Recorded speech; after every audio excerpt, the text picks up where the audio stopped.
بسم الله الرحمن الرحيم. يا أيها الذين آمنوا أوفوا بالعقود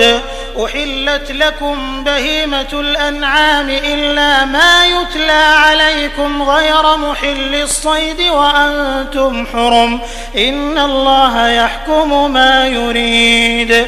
يا أيها الذين آمنوا لا تحلوا شعائر الله ولا الشهر الحرام ولا الهدي ولا القلائد ولا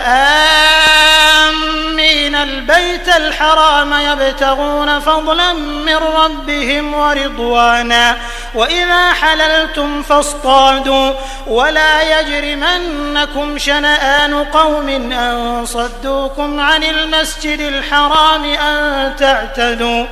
وتعاونوا على البر